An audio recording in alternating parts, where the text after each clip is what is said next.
Friends, how are you? Today I will teach about the mineral and power resource in India.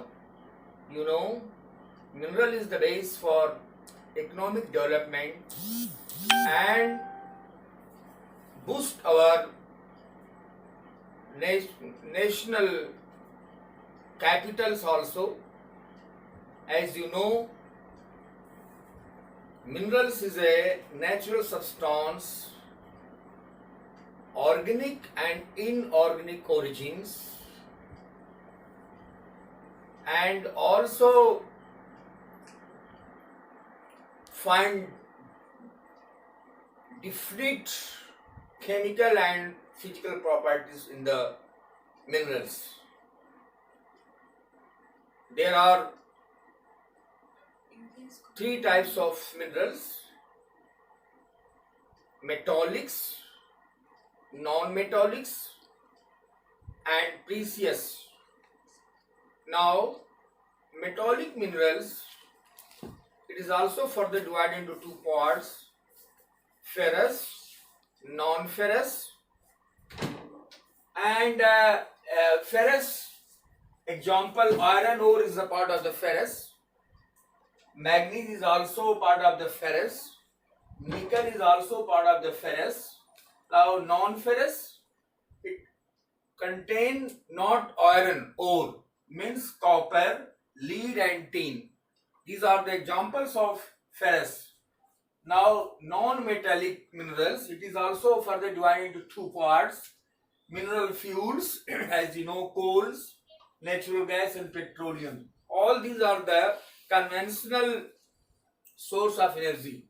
Again, further non-metallics means limestone and graphites. So these are four sub branches, sub distribution of the minerals. Mineral provide base for industry in our country, but minerals are not distributed even. It is distributed uneven. There are three major area of minerals: northeast region, central part, and southern region.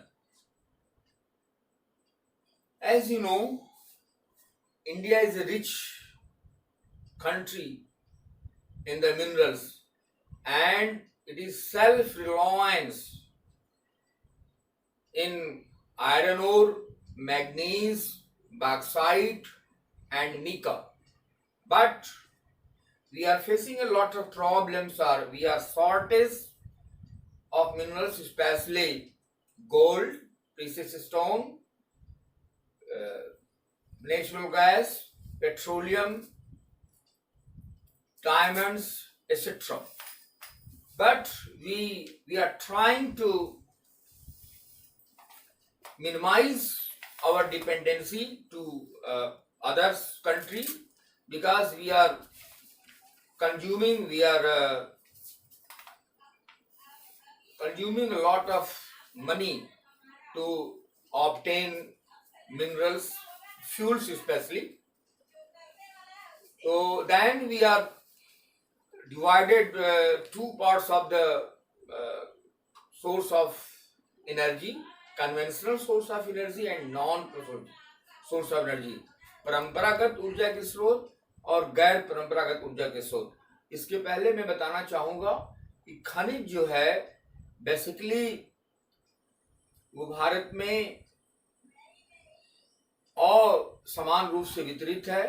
मुख्य रूप से जो खनिज है, खासतौर से iron ore या manganese, bauxite, copper, zinc, tungsten, lead, वो किसी पर्टिकुलर एक जगह केंद्रित नहीं है, बल्कि स्कैटर्ड है। लेकिन कुछ ऐसा एरिया है जैसे नॉर्थ ईस्ट का, अब वहाँ पे बहुतायत में पेट्रोलियम मिलता है, नेचुरल गैस भी मिलता है। और वहीं जब आप छोटा नागपुर के पठार में आएंगे तो आपको यहाँ पे आयरन ओर का बेल्ट मिलेगा। दामोदर वैली में आएंगे तो कोल मिलेगा। इसी तरह से साउथ में भी आप चाहे वो सिंगरेनी का इलाका हो, कोल फील्ड हो, चाहे महाराष्ट्र में आयरन ओर हो, चाहे गोवा में हो मैग्नीज, ये तमाम जो खनिज हैं वो भारत में मिलते हैं। और ये सभी खनिजों का योगदान हमारे देश को मजबूती प्रदान करने में होता है। हमारी आवश्यकताओं की पूर्ति करने के बाद हम कुछ खनिजों को, जैसे आयरन ओर को हम जापान को निर्यात करते हैं, फिर वहाँ से हम स्टील मंगाते हैं। इसी प्रकार से जो क्रूड ऑयल है, क्योंकि वाहन की संख्या हिंदुस्तान में अधिक है, तो इसको हम गल्फ कंट्रीज से आयात करते हैं। तो आयात और निर्यात दोनों में बैलेंस बना रहे, इसके लिए प्रयास किया जा रहा है कि हम गैर परंपरागत ऊर्जा के स्रोतों का विकास अधिक से अधिक करें, नॉन कन्वेंशनल सोर्स, क्योंकि यह इको फ्रेंडली होता है, लॉन्ग टाइम तक इसका इस्तेमाल हो सकता है, और इसको एक बार शुरुआत में तो थोड़ा कॉस्टली होता, बाद में ये फिर धीरे धीरे इसका कॉस्ट जो है गिरने लगता है। तो इस पे ज़्यादा फोकस किया जा रहा है, क्योंकि कोयला और पेट्रोलियम और नेचुरल गैस, इसकी जो लाइफ है वो महदूद है, वो लिमिट है 200 साल, 300 साल, 400 साल में। ये इसका जो है जो उपलब्धता है वो ख़त्म हो सकता है। हम ये भी प्रयास कर रहे हैं कि ज़्यादा से ज़्यादा वाटर रिसोर्स को डेवलप किया जाए, हाइड्रो इलेक्ट्रिसिटी, ताकि पानी की उपलब्धता हमारे यहाँ काफ़ी मात्रा में है। और एटॉमिक एनर्जी, जो आपको परमाणु ऊर्जा है, उस पर फोकस किया जा रहा है, क्योंकि यूरेनियम और थोरियम ये हमारे यहाँ बहुतायत से मिलता है। और यहाँ तक थर्मल पावर प्रोजेक्ट्स का ताल्लुक है, एक तो इससे स्मोक्स निकलते हैं, और जब बर्न होता है तो सराउंडिंग में वहाँ के जो इन्वायरमेंट है वो आलूदगी में चला जाता है, पोल्यूटेड होता है।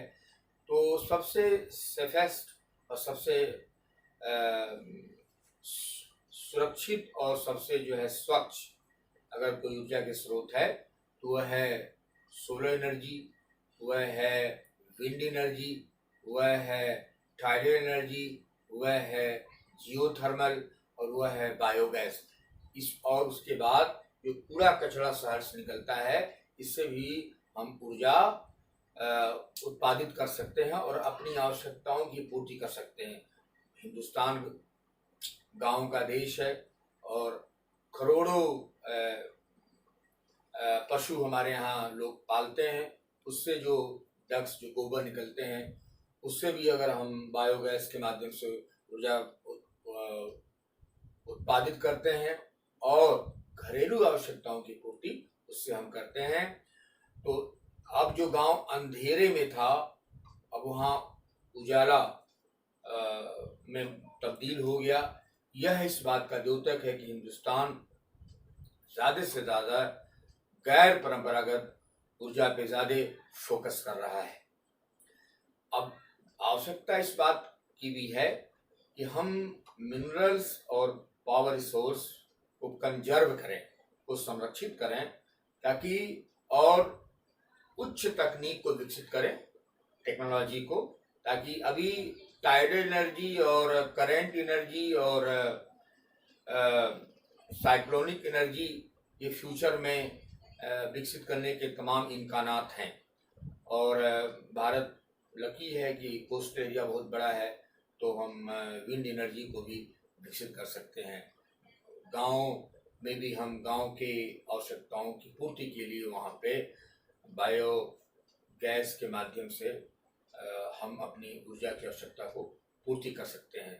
तो जहाँ तक मेटालिक और नॉन मेटालिक, फेरस और नॉन फेरस मिनरल्स का सवाल है, वो पूरे हिंदुस्तान में वो डिस्ट्रीब्यूटेड है, लेकिन जो बेसिक एरिया है वो नॉर्थ ईस्ट प्लेट्यू है, छोटा नागपुर का पठार, south western plateau Karnataka region, north western region Rajasthan जो मेजर एरिया है।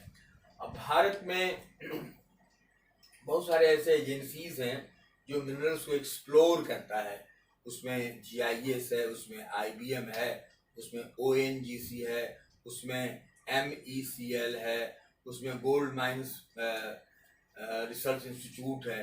तो ऐसे तमाम जो है, जो कॉपर को, गोल्ड को, सिल्वर्स को एक्सप्लोर करने में अपना साइंटिफिक इनपुट प्रदान करता है। तो आप ये समझ लें कि खनिज के मामले में भारत समृद्ध है, लेकिन जितना विकास होना चाहिए उतना नहीं हो पाया है। आवश्यकता इस बात की है कि हम परंपरागत ऊर्जा के साथ साथ गैर परंपरागत ऊर्जा के स्रोतों पे ज़्यादा फोकस करें, क्योंकि एनर्जी संकट 1973 में पूरे वर्ल्ड में आया था। हिंदुस्तान तो तमाम तरह की समस्याओं से अपने आप को जूझता भी है, और ये बहुत तरह की परेशानी नहीं झेलता है। लेकिन अगर हम पहले से आगाह हो जाएं, सचेस्ट हो जाएं, तो आने वाले वक्त में, फ्यूचर में हम ऊर्जा संकट से निजात पा सकते हैं। Thank you.